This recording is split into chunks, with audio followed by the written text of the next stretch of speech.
nagira ngo namuhoza n'ibishaka Delphine nabo bahaguka bakabasuhuza.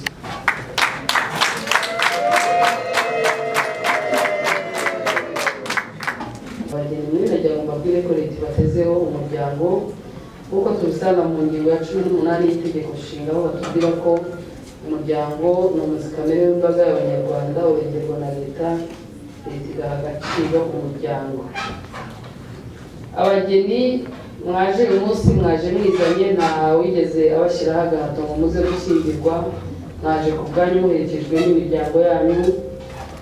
Itegeko rivuga ko iyo abantu baje gushyingirwa, iyo babyemeye bagashyingirwa, basoza bahinduriwe irangamimerere. Waje ari umukobwa aba umugore, waje ari umuhungu akaba umugabo.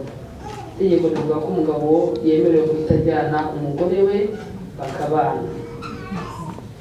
Guhera rero uyu munsi ni mu byemererwa muratangira urugo rwanyu, ubwo mugiye kubakana kwa mwembi, urw'umugore n'umugabo. Umugore n'umugabo bafatikanya mu kubaka urugo, mu kuruzamura, mu kuruteza imbere, mu gutekereza n'ibindi. Mu ngingo ya 26 y'itegeko nshinga batubwira ko ubushyingirwe bwemerwa ari ubw'umugabo umwe n'umugore umwe bikorera imbere y'umwanditsi w'irangamimerere cyangwa imbere y'umuyobozi w'akarere cyangwa imbere y'ambasaderi. Itegeko rigena abantu bafite mu nshingano gushyingirwa, ariko icyo ngira ngo mvugeho ni isezeranye. Abashakanye itegeko rivuga ko bagomba kubana neza, bakabana bumvikana, bakabana bashyize hamwe, bakabana bizeranye, babwizanya ukuri, bakabana bakundanye kuko urugo rukwiriye kurangwa n'urukundo. Iyo ibyo byose mvuze bibuze urugo rurasenyuka. Niyo mpamvu buri wese akwiriye kwigenzura mu mibereho ye, akumva yuko adakwiriye kubangamira mugenzi we, kuko urugo rurimo amakimbirane, urugo rurimo ibibazo ntabwo rujya rutera imbere. Niyo mpamvu ugomba kubana neza, ukabana mwizeranye muri byose, ukabana mubwizanye kuri muri byose, ukabana mukundanye nk'uko nibaza ko n'ubundi urukundo ari rwo rwabahuje. Niba ari ibyiza ujya kwishimira ibyiza byawe mu muryango ushatsemo. Mu ngingo ya 209 y'igitabo cy'amategeko agenga umuryango atubwira ko ari urugo, niwe uyobora urugo, niwe mbese ugasanga ibintu byose mu rwego rwo kwirinda ko abana muzabyara bashobora kugira ingaruka mbi. Hari ivangamutungo rusange, ivangamutungo w'umuhahano n'ivangamutungo risesuye. Ivangamutungo rusange ni amasezerano abashyingiranywe bagirana kumvikana gushyira hamwe imitungo yabo yose, iyimukanwa, itimukanwa ndetse n'imyenda. Ivangamutungo w'umuhahano ni amasezerano abashyingiranywe bagirana kumvikana mbere yo gushyingirwa hagakorwa ibarura ry'imitungo yabo. Mu mitungo yabaruwe buri wese agaragaza iyo agiye gutanga kugira ngo ibe iremezo y'urugo rwabo. Hanyuma imitungo mubonye mukimara gushyingirwa muyicunga nk'uko ivangamutungo rusange ricungwa. Ivanguramutungo risesuye ni amasezerano abashyingiranywe bagirana bumvikana gufata neza urugo rwabo. Birebana n'imitungo nta kimwe umugore n'umugabo bavanga, ahubwo bagabana inshingano z'urugo hashingiwe ku bushobozi buri wese afite. Kuko nusambana ugafatwa hakagaragara ibimenyetso, mugenzi wawe azakuriga bitandukanye. Impamvu ya kabiri, urugo mu gihe kingana n'amezi 12 akurikirana. Iyo bigaragaye ko hari uwataye urugo, mugenzi we agana urukiko agasaba ubutane. N'icyaha gishebeje. Kuba mugenzi wawe yahamwa n'ikosa ukumva ntiwakongera kubana nawe. Iyo bigaragaye mugana urukiko ugasaba ubutane. Impamvu ya 4, kwanga gutanga ibitunga urugo kumwe mu bashakanye. Iyo hari uwanze gufasha mugenzi we gutanga ibitunga urugo, kuko nababwiye ko urugo rutungwa n'umugore n'umugabo, ugana urukiko mugasaba ubutane. Impamvu ya 5 ni uguhoza undi ku nkeke. Kuba wabuza amahwemo mugenzi wawe, ukamutuka, ukamubwira nabi n'ibindi. Iyo bigaragaye mugana urukiko ugasaba ubutane. Impamvu ya 6, ihohotera rishingiye ku gitsina. Kuba wakoresha imibonano mpuzabitsina mugenzi wawe utabiganiriye hakagira ubikomerekeramo. Iyo bigaragaye mugana urukiko ugasaba ubutane. Impamvu ya 7 ni ukuba umugore n'umugabo bamaze igihe kirenga amezi 12 batabana.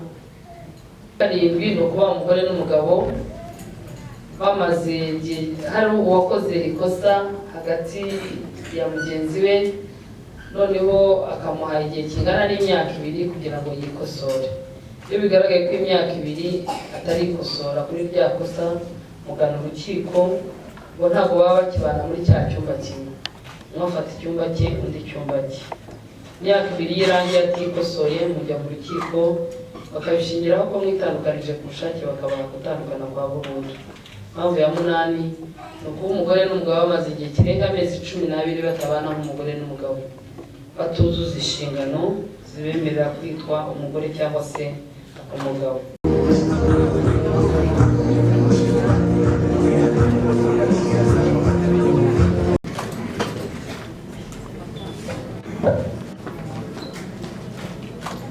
Yewe Hagimana Benjamin maze kumva amategeko ategeka abashyingiranywe, nemeye ntabwo hato ko wowe Umuhoza n'Ibishaka Delphine umbere umugore, ukazabana uko twabyiyemeje kandi dukurikije uko amategeko ya Repubulika y'u Rwanda abiteganya.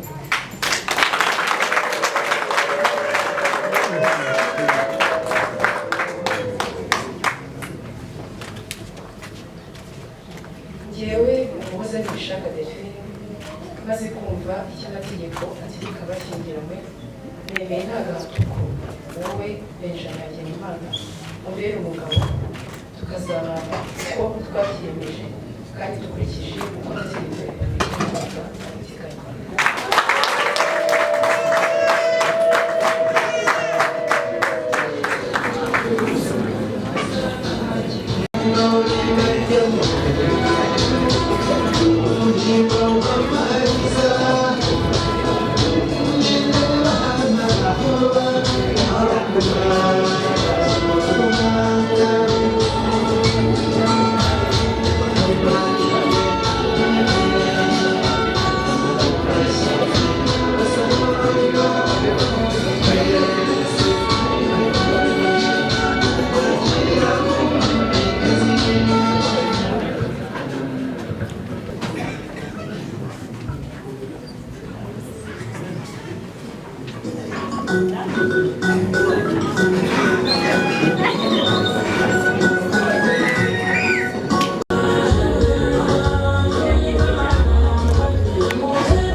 umwanditsi w'irangamimerere mu murenge wa Remera maze kumva amasezerano ya Hagenimana Benjamin na Umuhoza Nibishaka Delphine iri imbere yanjye mu ruhame rwa benshi nshingiye kandi kubasha mpabwa n'amategeko yemeje ko kuva ubu Hagenimana Benjamin na Umuhoza Nibishaka Delphine bashingira muri uko amategeko abiteganya.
David, mireba hasi, mireba witonze twaguranye.